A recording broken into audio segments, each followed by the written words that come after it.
నమస్కారం. KV news కి స్వాగతం. నిజామాబాద్ జిల్లా ఉప్పల్లిలో ఘోర విషాదం జరిగింది. ఇంటి ముందు ఆరబెట్టిన బట్టల వైరుకు కరెంట్ షాక్ తగిలి దంపతులు మృతి చెందారు. ఈ మేరకు పోలీసులు కేసు నమోదు చేసుకుని దర్యాప్తు చేస్తున్నారు. నిజామాబాద్ జిల్లా ఉప్పల్లి గ్రామంలో ఘోర ప్రమాదం చోటు చేసుకుంది. ఇంటి ముందు బట్టలు ఆరబెట్టేందుకు కట్టిన వైరుకు విద్యుత్ సరఫరా కావడంతో సంజీవ్ జ్యోతి దంపతులకు తీవ్రమైన కరెంట్ షాక్ తగిలింది.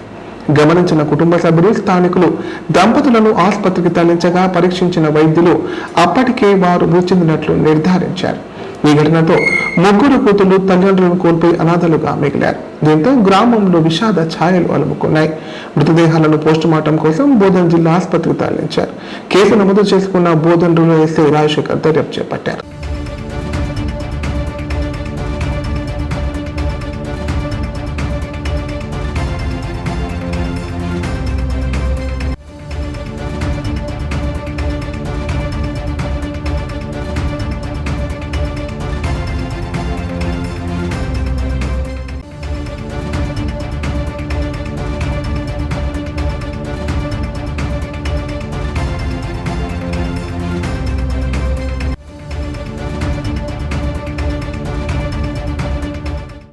కామారెడ్డి హౌసింగ్ బోర్డు హిందూ శ్మశాన వాటిక అభివృద్ధికి అడ్డంకులు తొలగిపోయాయని టీపీసీసీ రాష్ట్ర ప్రధాన కార్యదర్శి గడ్డం చంద్రశేఖర్ రెడ్డి అన్నారు. మున్సిపల్ కౌన్సిల్ ఆమోదంతో ప్రభుత్వం ఎమ్మెల్సీ ఇచ్చిందని తెలిపారు. సుమారు 4 కోట్లతో శ్మశాన వాటిక అభివృద్ధి పనులు చేపట్టనున్నారని తెలిపారు. ఈ మేరకు జిల్లా కలెక్టర్ మున్సిపల్ కౌన్సిల్ సభ్యులకు ప్రత్యేక ధన్యవాదాలు తెలియజేశారు. కామారెడ్డి జిల్లా కేంద్రంలోని పార్టీ కార్యాలయంలో నిర్వహించిన మీడియా సమావేశంలో టీపీసీసీ రాష్ట్ర ప్రధాన కార్యదర్శి గడ్డం చంద్రశేఖర్ రెడ్డి మాట్లాడారు.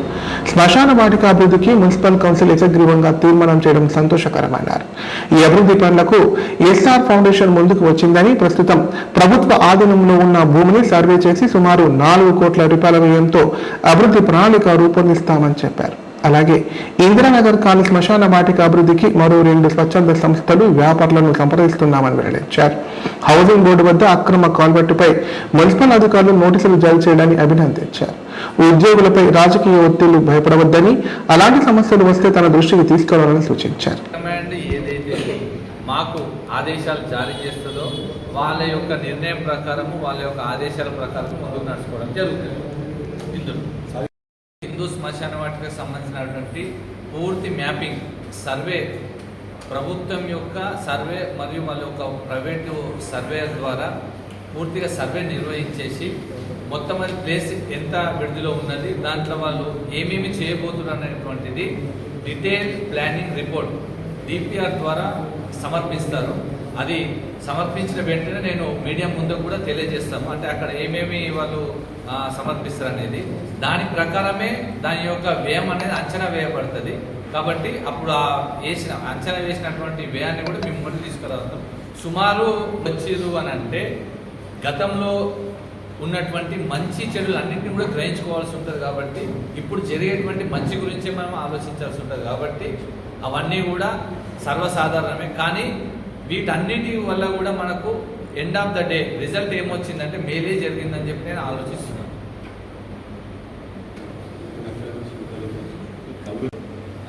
ఇది మాది మాత్రం అది రాజకీయ కోణంలోనే, పార్టీ కోణంలో పార్టీ డ్యామేజింగ్ కావద్దు, పార్టీ ఇక్కడ బలపడాలనే ఉద్దేశంతో డిసిప్లినరీ యాక్షన్ కమిటీ ఏదైతే నిర్ణయం చేసిందో ఆ నిర్ణయం ప్రకారమే మల్లు రవి గారి అధ్యక్షతన ఆ నిర్ణయం ప్రకారమే ముందుకు నడుచుకోవడానికి సిద్ధంగా ఉన్నాం.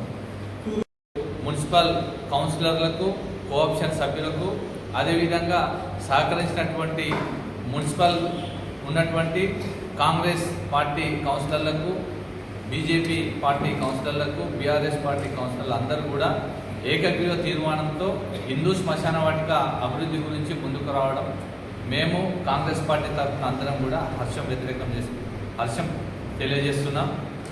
అదేవిధంగా రండి, మేము అది గౌరవ ఇన్ఛార్జ్ మంత్రి గారి దృష్టికి లేదా సీఎం గారి దృష్టికి కూడా తీసుకెళ్ళి మీరు విధులను సక్రమంగా నిర్వర్తించే విధంగా మేము మీకు సహకరిస్తామని చెప్పేసి కూడా ఈ సందర్భంగా తెలియజేస్తున్నాము. ఇందులో ముఖ్యంగా కొందరు టీచర్లైనా, మున్సిపల్ శాఖ వాళ్ళైనా, పంచాయతీరాజ్ శాఖ కానీ, మరియు వైద్యం సంబంధించినటువంటి డాక్టర్లు కానీ, ఇతర ఇంకా ఏ ప్రభుత్వ ఉద్యోగులు కూడా కొందరు ఇక్కడ ఏమైందంటే ప్రభుత్వం ఒక పార్టీ అయిపోయింది, ఎమ్మెల్యే ఒక పార్టీ అయిపోయింది. ఈ ప్రభుత్వం ఒక పార్టీ, ఎమ్మెల్యే ఒక పార్టీ దాంట్లో ప్రభుత్వ ఉద్యోగులు నలిగిపోతుంది. మేము ఎవరి మాట వినాలి, ఎవరి మాట వినొద్దు. ఈయన ఎస్ అంటే ఆయన నో అంటుండు, ఆయన నో అంటే ఈయన ఎస్ అంటుండు. మేము ఇటువంటి పరిస్థితుల్లో కామారెడ్డి నియోజకవర్గంలో మేము సక్రమంగా విధులు నిర్వర్తించలేకపోతున్నామని వాపోతున్నారు.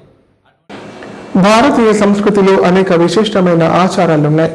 వాటిలో అత్యంత ఆసక్తికరమైన సాంప్రదాయాల్లో ఒకటి కప్పల వివాహం. 2 కప్పలకు పెళ్లి జరిపిస్తే వర్షాలు కురుస్తాయని ప్రజల నమ్మకం. ఆధునిక యుగంలో దీనిని కొందరు మూఢనమ్మకం, సమయం, డబ్బు వృధా అని విమర్శించినప్పటికీ అనేక ప్రాంతాల్లో ఈ ఆచారం ఇప్పటికీ కొనసాగుతోంది. ఋతుపవనాలు ఆలస్యం కావడంతో రైతులు ఆందోళన చెందుతున్నారు. వర్షాలు కురవాలని గ్రామీణ ప్రాంతాల్లో ప్రత్యేక పూజలు చేస్తున్నారు. సాంప్రదాయం ప్రకారం 2 కప్పలకు పెళ్లి చేసి ఊరేగింపు నిర్వహించారు. కప్పల పెళ్లి చూస్తే వర్ణదేవుడు కన్నిస్తాడని రైతుల నమ్మకం. అదేవిధంగా గ్రామ దేవతలకు జలాభిషేకాలు నిర్వహించి ప్రత్యేక పూజలు చేశారు. గంగమ్మ, పోచమ్మ తల్లులకు కుండలతో నీళ్లు పోసి వర్షం కోసం మొక్కులు చెల్లించారు. వర్షం పడి పంటలు బాగా పండాలని రైతులు, గ్రామస్తులు కోరుకుంటున్నారు.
పెండింగ్ దరఖాస్తుల పరిష్కారానికి కామారెడ్డి జిల్లా కలెక్టర్ ఆశీష్ సంగ్వాన్ ఆదేశాలు జారీ చేశారు. ప్రజావాళ్లు అందిన ఫిర్యాదులను త్వరితగతిన పరిష్కరించాలని అధికారులకు స్పష్టం చేశారు. దూర ప్రాంతాల ప్రజలు తమ డివిజన్ పరిధిలోనే అర్జీలు సమర్పించాలని సూచించారు.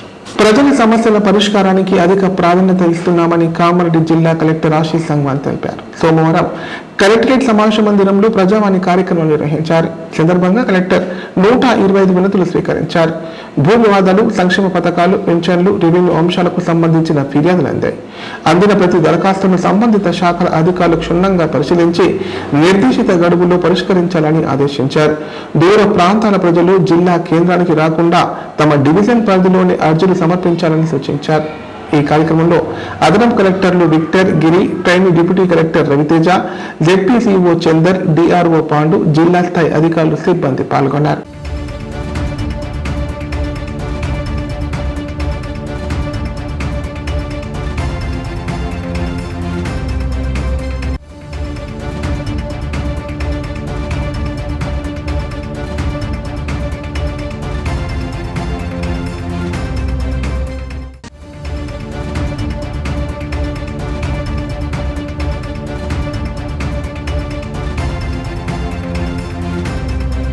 ఇప్పుడు ప్రకటనలు. కామారెడ్డి ప్రజలకు శుభవార్త. ఇకపై గుండె సంబంధ సమస్యల ట్రీట్మెంట్ కోసం నిజామాబాద్, హైదరాబాద్ లాంటి నగరాలకు వెళ్లాల్సిన పని లేదు. శ్రీ మెడికేర్ హాస్పిటల్ నందు అత్యుత్తమ కార్డియాలజీ సేవలు అందుబాటులో ఉన్నాయి. Angiogram, angioplasty, pacemaker, 2D echo, TMT మొదలగు సేవలను వైద్య రంగంలో అత్యుత్తమ అనుభవం కలిగిన డాక్టర్లు అందిస్తున్నారు. అంతేకాదు యూరాలజీ సర్వీసుల కోసం స్పెషలిస్ట్ డాక్టర్లు శ్రీ మెడికేర్ హాస్పిటల్లో అందుబాటులో ఉన్నారు. మా దగ్గర డయాలసిస్ సౌకర్యం ఉందని సగర్వంగా తెలియజేస్తున్నాం. మా ప్రత్యేకతలు: డయాలసిస్ సౌకర్యం, వెంటిలేటర్ సౌకర్యం, అధునాతన టెక్నాలజీతో కూడిన ఆపరేషన్ థియేటర్, 24/7 అంబులెన్స్ సర్వీసులు, ఎమర్జెన్సీ సేవలు. కామారెడ్డి జిల్లాలో ఎక్కడా లేని cath lab facility Sri Medicare హాస్పిటల్లో ఉంది. శ్రీ మెడికేర్ హాస్పిటల్ మా అడ్రస్ RNB బిల్డింగ్ ఎదురుగా NH 44 రోడ్, కామారెడ్డి. నైపుణ్యతతో నిబద్ధత, ఆత్మీయతతో ఆనందం, ఒక్క స్పర్శతో భరోసా. అందుకే ఎంతో మందికి ఆసరా శ్వాస chest and allergy hospital. Kamareddy జిల్లాలోనే మొట్టమొదటి మరియు ఏకైక సూపర్ స్పెషాలిటీ ఛాతీ మరియు ఊపిరితిత్తుల వైద్య సేవలు 24/7 మన శ్వాస చెస్ట్ హాస్పిటల్లో. Swasa chest and allergy hospital. Doctor V Sai Krishnarao, MBBS MD pulmonology, consultant interventional pulmonologist. Asthma, గురక, సిఓపిడి, కోవిడ్, నిమోనియా, క్షయవ్యాధి, ఐఎల్డి, ఊపిరితిత్తుల క్యాన్సర్, అత్యవసర కేసులు 24 గంటలు చూడబడును. Swasa chest and allergy hospital. General emergency and critical care. పాత Jagruti hospital building, city neuro hospital దగ్గర, Godam road, Kamareddy. పడకల ఐఎస్ఓ సర్టిఫైడ్ గల ఏకైక hospital life hospital Kamareddy. Aarogyasri, EHS మరియు అన్ని రకాల నగదు రహిత హెల్త్ ఇన్సూరెన్సులు గల ఏకైక hospital life hospital. Aarogyasri card లేదా తెల్ల రేషన్ కార్డు ఉన్న వారికి ఆరోగ్యశ్రీ మరియు ఆయుష్మాన్ భారత్ ద్వారా ఆపరేషన్లు ఉచితంగా చేయబడును. 24 గంటలు అత్యవసర వైద్య సేవలు అందించబడును. మా సదుపాయాలు: అత్యాధునిక operation theatre, laminar OT, ICU, X-ray, physiotherapy, DEXA scan, pharmacy సౌకర్యాలు కలవు. రాష్ట్ర ప్రభుత్వ ఉద్యోగులకు ఫీజు రీయింబర్స్మెంట్ సౌకర్యం కలదు.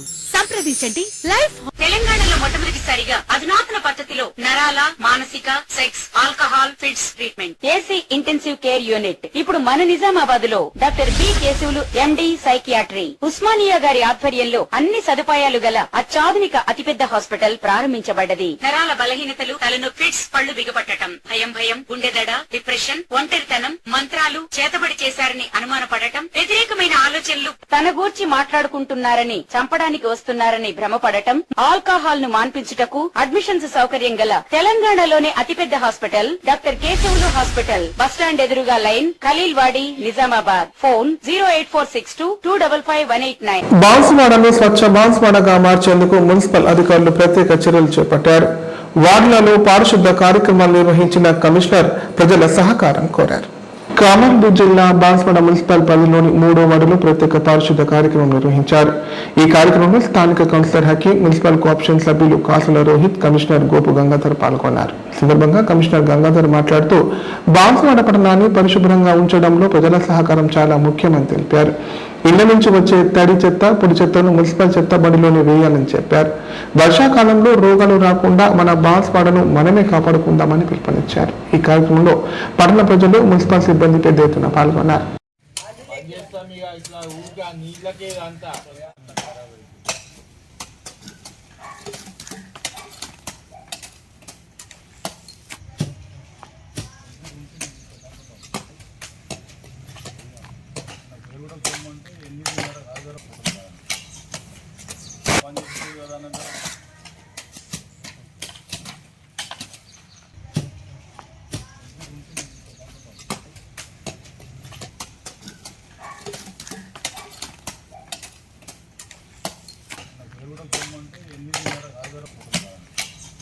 ఈ ఏడాది నైరుతి రుతుపవనాలు 10 రోజుల ముందే ప్రవేశించినప్పటికీ ఆరంభంలోనే భారీ వర్షాలు కురుస్తాయని ఆశపడ్డ రైతులకు నిరాశ ఎదురైంది. మే నెల చివరిలో కొన్ని రోజులు వర్షాలు కురవడంతో రైతులు జూన్ మొదటి వారంలోనే పొలాల్లో విత్తనాలు వేసేందుకు ముందుకు వచ్చారు. కానీ ఆ తర్వాత వర్షాలు పడకపోవడంతో రైతులు ఆందోళనకు గురవుతున్నారు. వర్షాభావ పరిస్థితులు వరి సాగుపై తీవ్ర ప్రభావం చూపుతున్నాయి. మధ్యలో కురిసిన వర్షాలతో వర్షాధార పంటలకు కాస్త ఊరట లభించినా వరి సాగు చేస్తున్న రైతులు మాత్రం వరుణుడి కోసం 1000 కళ్లతో ఎదురు చూస్తున్నారు. నారుమల్లు ఎదిగి నాట్లు వేసే దశకు వచ్చినా సరిపడా నీరు లేక అన్నదాతలు వెనుకాడుతున్నారు. బోర్లపై ఆధారపడే రైతులు ఆచితూచి నిర్ణయాలు తీసుకుంటున్నారు. వర్షాలు లేక భూగర్భ జలాలు అడుగంటాయి. ఇప్పుడు నాట్లు వేస్తే తర్వాత సాగునీటి ఇబ్బందులు తప్పవని రైతులు ఆందోళన చెందుతున్నారు. 10 ఎకరాల బోరు సాగు ఉన్నా కేవలం 2-3 ఎకరాల్లోనే నాట్లు వేసే పరిస్థితి నెలకొంది.